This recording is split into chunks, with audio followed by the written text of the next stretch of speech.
Fala galera, beleza? Professor Wagner Graciano na área para falar um pouco para você sobre história do Brasil.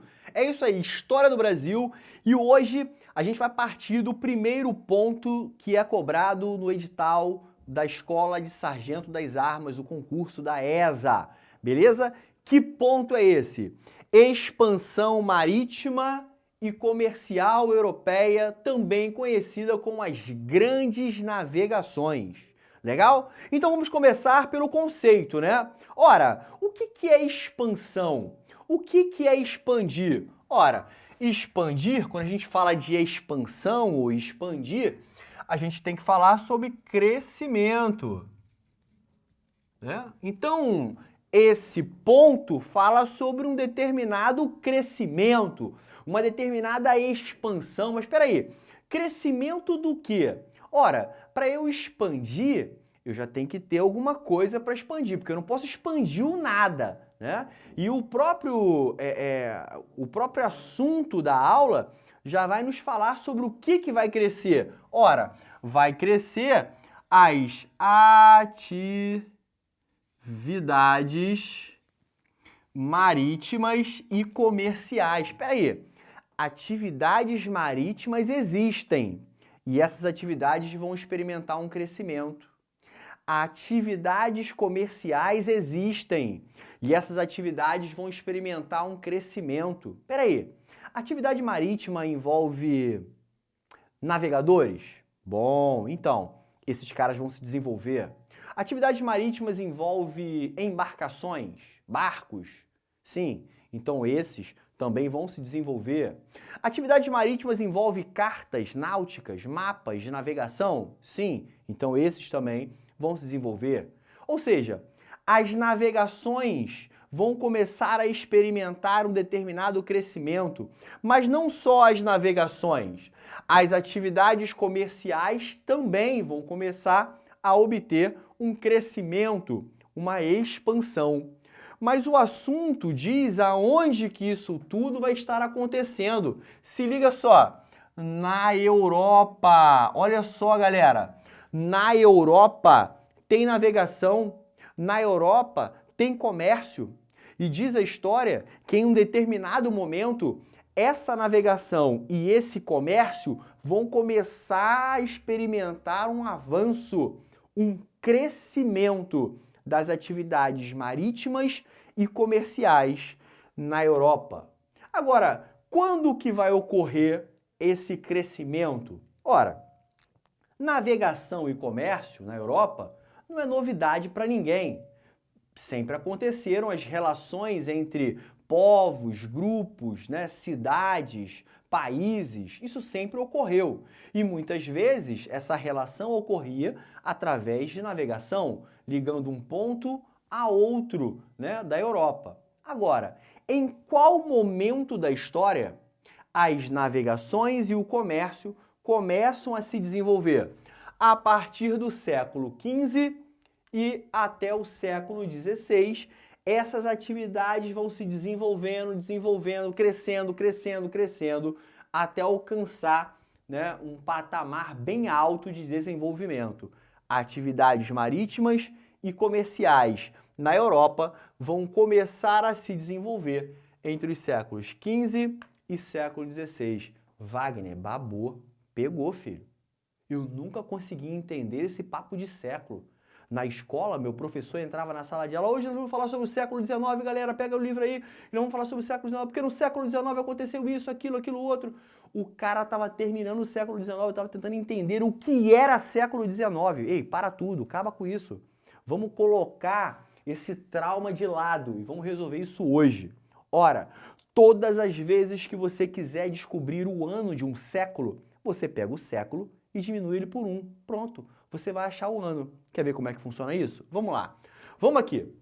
Diz a história que a expansão ou o crescimento das atividades marítimas e comerciais na Europa começa aqui no século XV. Peraí, Wagner, qual é o bizu mesmo? Ora, tu pega o século e diminui por 1. Pega o século e diminui por 1. Peraí, quanto que é 15 menos 1? Ah, Wagner, pô, 15 menos 1 é 14, pô. Isso é matemática básica, né? É subtração. Opa! 15 menos 1 vai dar 14. Acabou, matei a charada. Eu sei em que ano começa o século XV. Começa em 1401. Opa, olha aqui, ó, século XV começa em 1401 e vai até quando? Ora, se o século é 15, pega esse bizu aí. Se o século é 15, ele vai terminar com o seu próprio número, 15. Opa, botei aqui o 15. E depois, Wagner, eu boto o quê? 00. Opa, descobri o que é o século XV. Olha aí. Então eu tenho o século XV. Todas as vezes que eu quiser saber o ano de um século, eu diminuo 1. 14 menos 1, 15. E o que eu coloco do... 15 menos 1 é igual a 14, dá 1401. Mas por que esse 01? Porque 01 é a tua classificação no concurso. Você será o 01 e primeiro é você. Peraí, Wagner, então aqui eu descobri, então, pego o século XV, 15 menos 1 vai dar 14, e do lado eu boto a minha classificação na prova, 01, sou eu, então dá 1401, o início do século XV. Mas peraí, e no 16, vamos testar? 16 menos 1, 15, olha aqui que legal, 15, né? 15, 16 menos 1, 15. E o que eu vou botar do lado do 15? A sua classificação no concurso. Primeiro você, 01. O 01 é você. Então descobriu o século XVI quando começa. Peraí, e quando termina no século XVI? Olha, o século termina sempre com o seu próprio número. Opa, se o século é 16, então ele vai terminar com 16. Peraí, e do lado do 16, Wagner? Quem eu coloco? Você coloca a nota da tua concorrência no concurso da ESA. 0! Você vai esmagar geral, será o 01. E a sua concorrência, 0. Olha aqui, ó, fechei.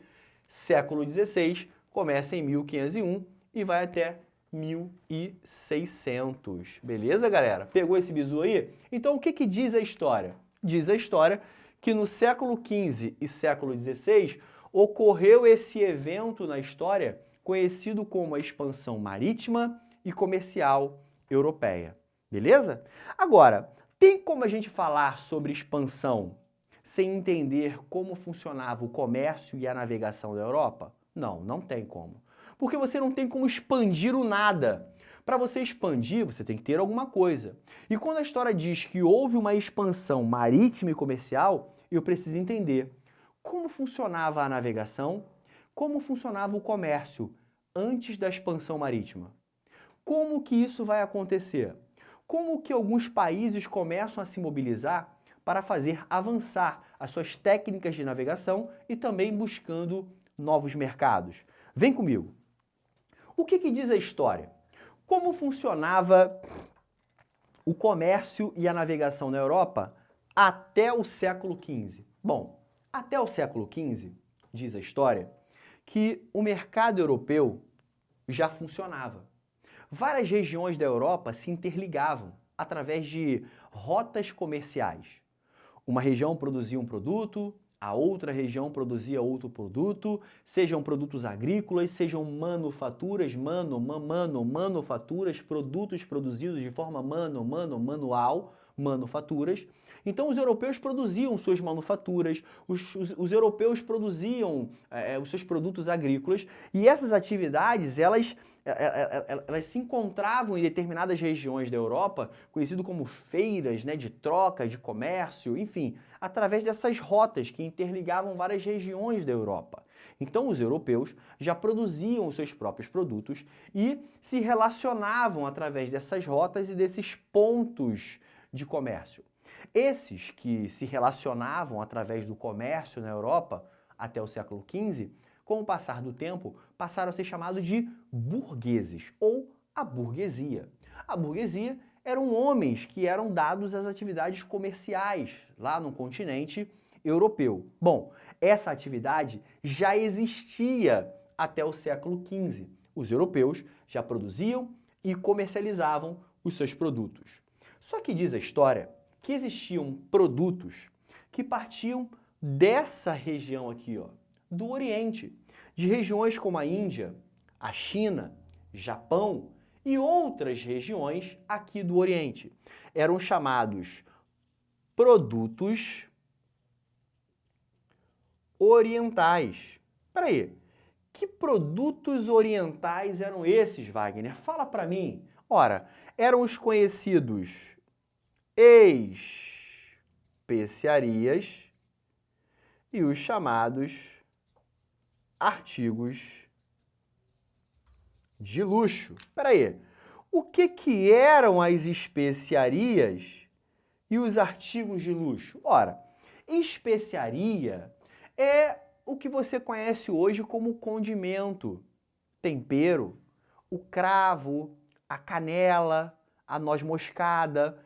Esses produtos chamados de especiarias partiam aqui do Oriente e eram enviados para o mercado europeu, assim também como um outro produto oriental conhecido como artigos de luxo. Espera aí, o que era o artigo de luxo? Ora, perfumes, joia, seda, porcelanas, tecidos, enfim, artigos, né, produtos orientais que também, saindo dessas regiões, eram enviados para o mercado europeu e, na Europa, gerava grande lucro para aqueles que eram conhecidos como os burgueses, comerciantes europeus.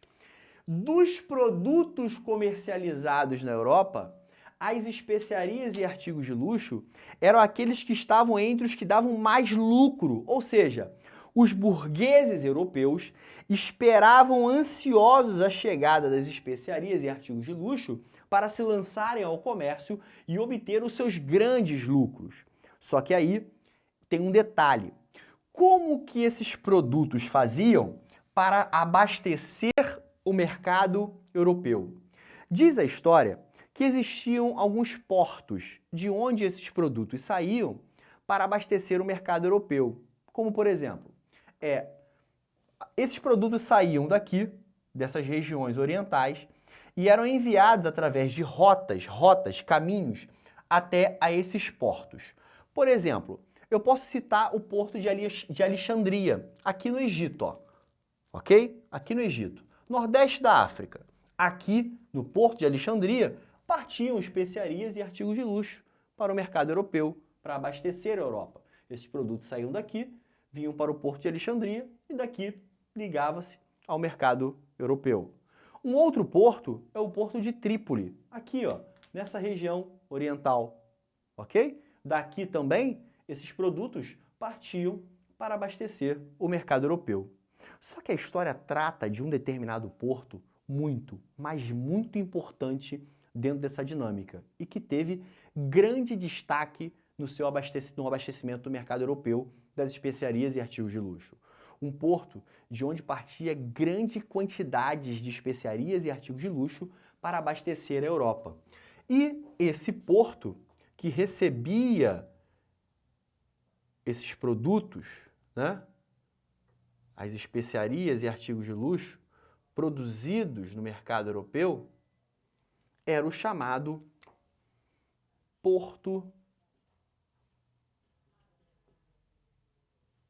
da cidade de Constantinopla. Na cidade de Constantinopla, que você hoje conhece como Turquia, ficava um porto muito importante para a partida das especiarias e artigos de luxo para o mercado europeu, para abastecer o mercado europeu. Isso, até o início do século XV, funcionava com muita, mas muita frequência. Só que existe um detalhe em cima disso. Não era qualquer um que poderia ir a Constantinopla, pegar esses produtos e levar para a Europa. Negativo. Constantinopla estava sob o domínio de cidades italianas. Olha aqui, ó, como Gênova e principalmente Veneza. Gênova e Veneza, cidades italianas, dominavam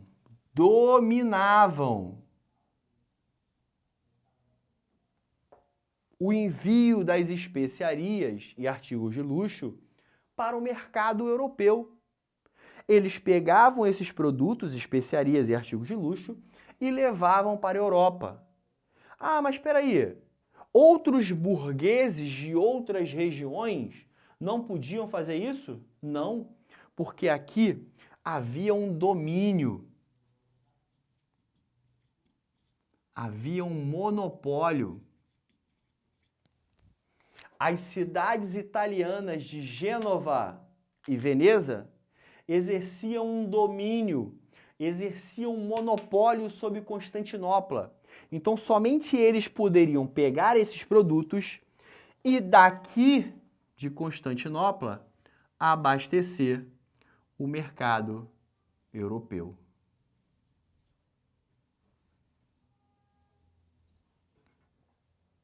Aí eu pergunto para você, diante daquilo que vimos até aqui, as especiarias e artigos de luxo eram muito aguardados lá na Europa?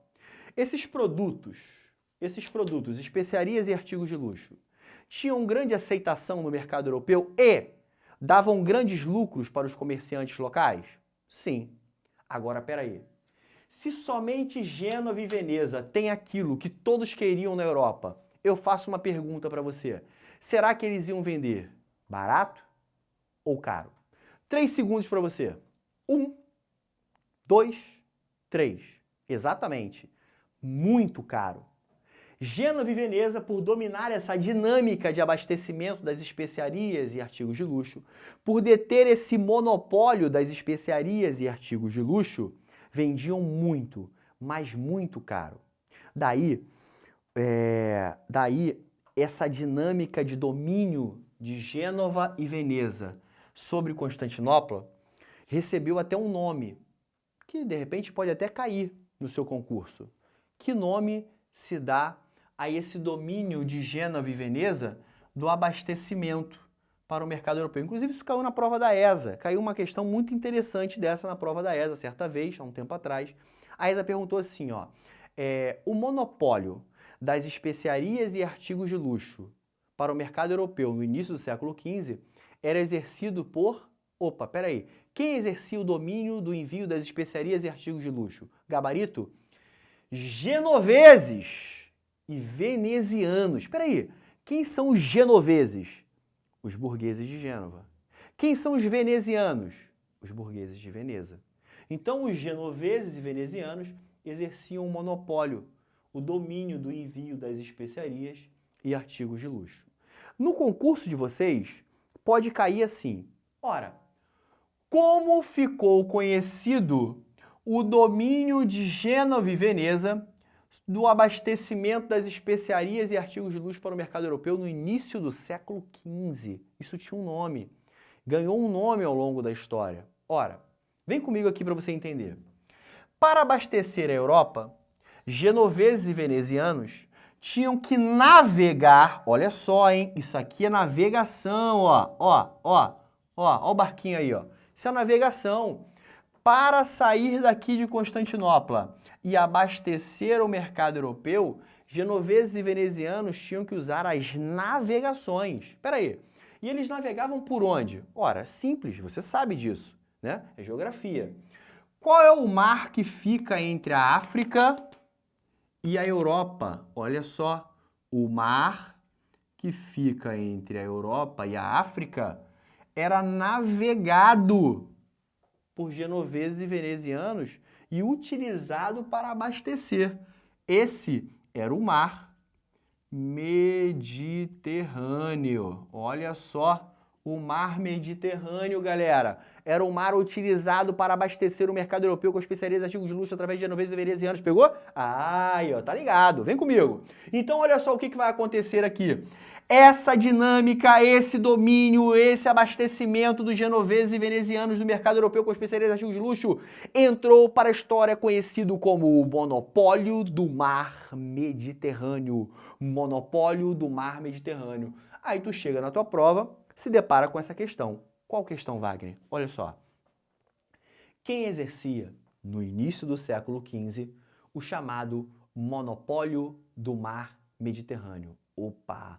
Monopólio do mar Mediterrâneo era exercido pelas cidades italianas de Gênova e Veneza. Matei a questão, vou levar esse pontinho para casa. Beleza, galera? Então, olha só, no início do século XV, era assim que as coisas funcionavam. Especiarias e artigos de luxo saíam do continente asiático, saíam aqui do Oriente de regiões como a Índia e a China para abastecer o mercado europeu. Tudo isso funcionando com o domínio de Gênova e Veneza sobre o porto de Constantinopla, um porto importantíssimo para esse abastecimento.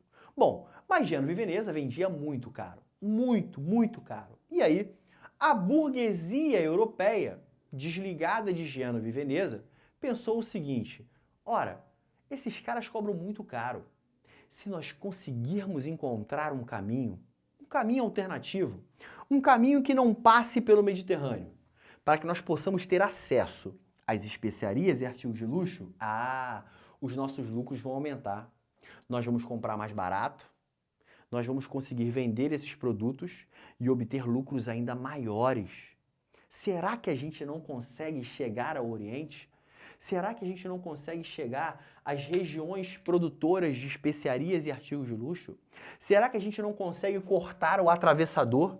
Será que a gente não consegue tirar da jogada Gênova e Veneza e chegar direto a quem produz? Será que a gente não consegue fazer isso? Galera, é aí que nasce a expansão marítima e comercial europeia.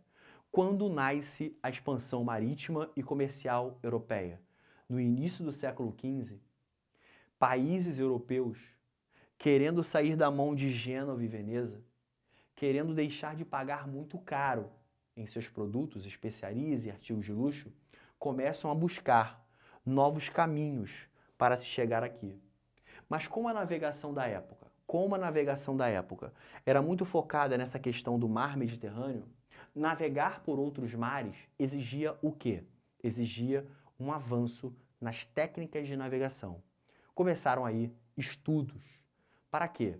Para descobrir caminhos novos, para que pudessem levar esses países até o Oriente. Estudos para fazer surgir novas embarcações preparadas para enfrentar mares desconhecidos e levar esses países até o Oriente, para buscar especiarias e artigos de luxo. Nasce aí a expansão marítima e comercial europeia, quando muitos países, querendo romper com o monopólio do Mediterrâneo, querendo romper com Gênova e Veneza, começam a navegar e estudar ainda mais as técnicas de navegação. E aí começam a chegar em novas regiões, e nessas novas regiões começam a impor a sua estrutura comercial, ou seja, abrir novos mercados, obter novas mercadorias, novas regiões, novos continentes começam a ser explorados. Nasce aí a expansão marítima e comercial europeia. Ok? Então, gente, e a partir disso, o que vai acontecer? Ora, não sai daí não. A gente vai ver qual foi o primeiro país a se lançar nesse processo das grandes navegações. Qual foi o primeiro país que buscou romper com o monopólio de Gênova e Veneza, o monopólio do Mediterrâneo, e assim iniciar o processo das grandes navegações? Até aqui, nós vimos como funcionava o processo do comércio e da navegação. Especiarias enviadas para a Europa, enviadas através de Gênova e Veneza, através de navegações pelo mar Mediterrâneo. Agora, quem vai começar a expansão marítima? Como vai se desenrolar a expansão marítima? Quais são os avanços que a expansão marítima vai trazer para a humanidade? Isso a gente vê no próximo vídeo. Legal, galera? Vem comigo, forte abraço, valeu!